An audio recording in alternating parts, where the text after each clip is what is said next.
Aaron, you are the one thing which has kept me from doing a kamikaze in the transporter. I just have to try to get back to my old life, just for a day. That's the hope. Hope, that's what keeps me going. All right. Just don't be too disappointed if it doesn't happen. If you can't. Oh. You okay? Yes, I'm fine. It's just the same old pain, same pain. Okay. Let's, get you back to the house. You can lie down. Come on. Oh, no. Give me that. I got it. Give it to me. I got your locket.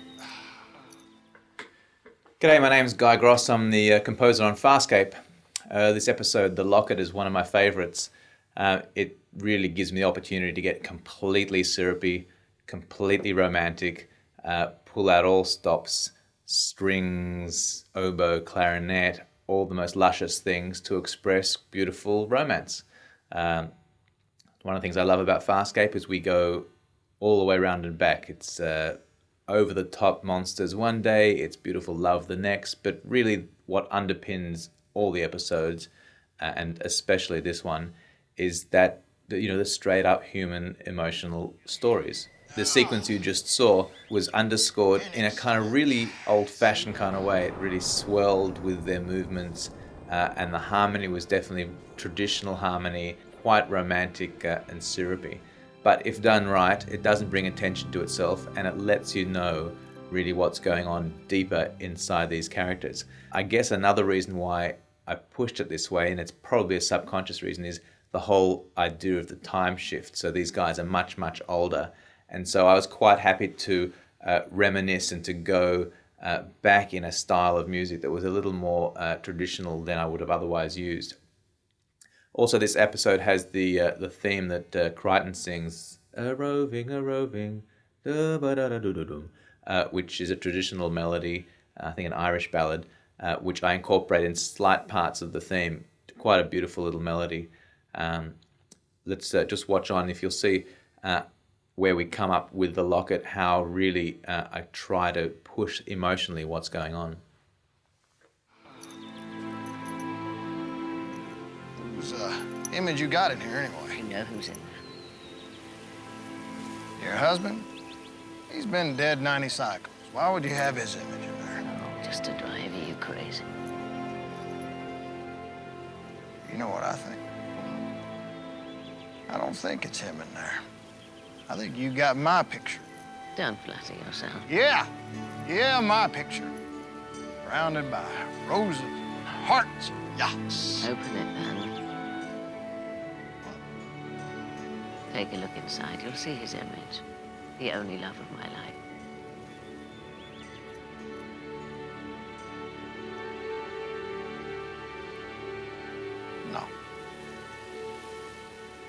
No, I don't want to see his ugly face.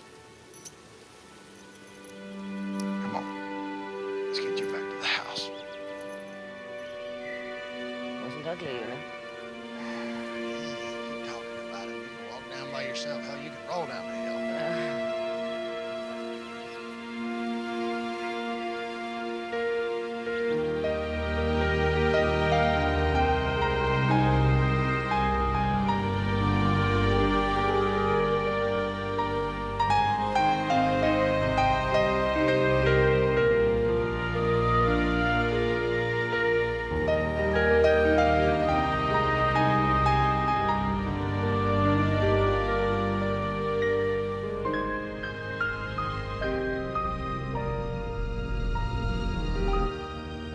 Pilot, are you picking up any transmissions? So that's one of the very few times in Farscape that a piano is played in such a romantic way. And that's that melody that I was talking about, that Irish which, very much sort of on Golden Pond, expressing that whole romance, the two characters. Another part of the sequence that we just saw, if you watch back, that whole play of major and minor, which is something that I used for Aaron and Crichton later on in the season, and certainly as things progress, The Choice is an episode where I use it to a great extent. I'll play it to you.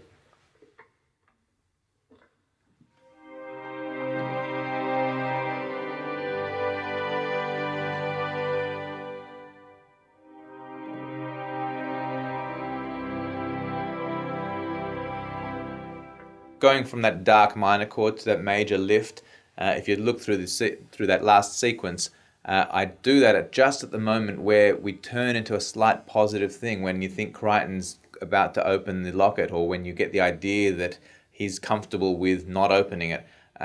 That's a device that a composer uses quite a lot.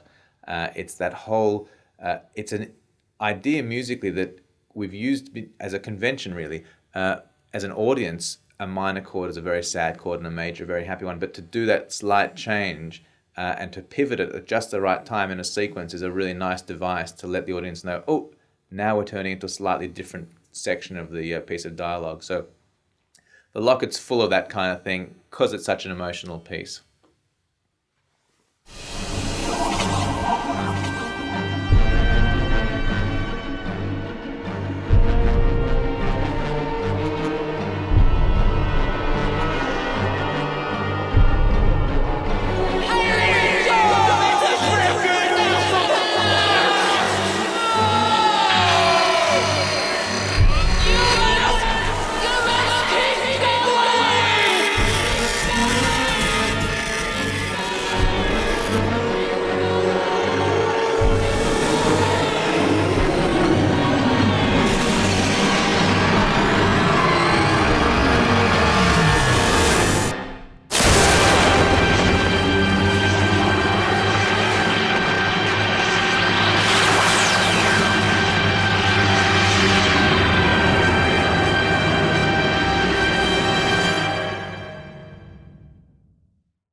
So that sequence was that whole sort of time distorted thing.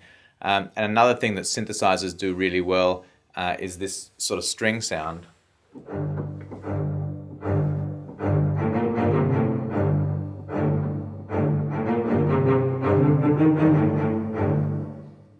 And I mentioned in one of the other extras, I'm really, really influenced by Bach and happy to be influenced by him.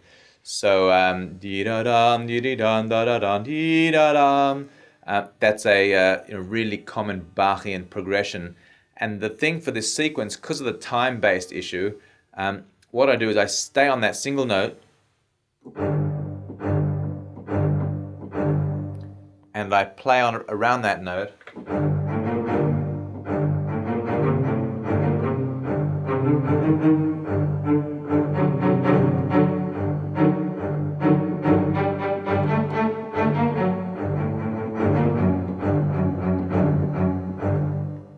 And the idea of staying on a single note, it's a really unsettling thing musically because you're really waiting for it to move away. It's like, come on already, how long can this keep going on and on? And that's the whole idea of this sequence, is that John's racing against time to hit this button and everyone's frozen in time. It's a real tick-tock, tick-tock, tick-tock, tick idea. I've even got pizzicato strings.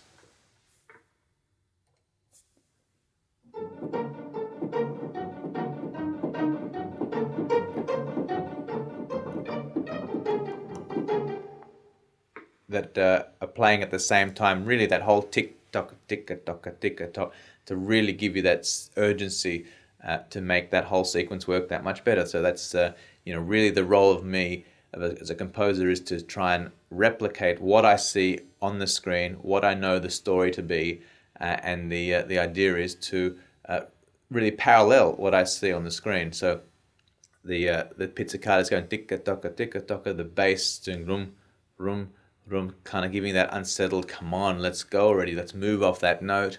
And then the rest of the stuff is sort of following more specific action. But it's a fun sequence to watch, that whole time delayed thing. So the Locket, it's one of my favorite episodes. That whole melancholy of it all and the whole time shifting thing really allowed me as a composer to have a great time. So I hope you enjoy the episode. Thanks a lot.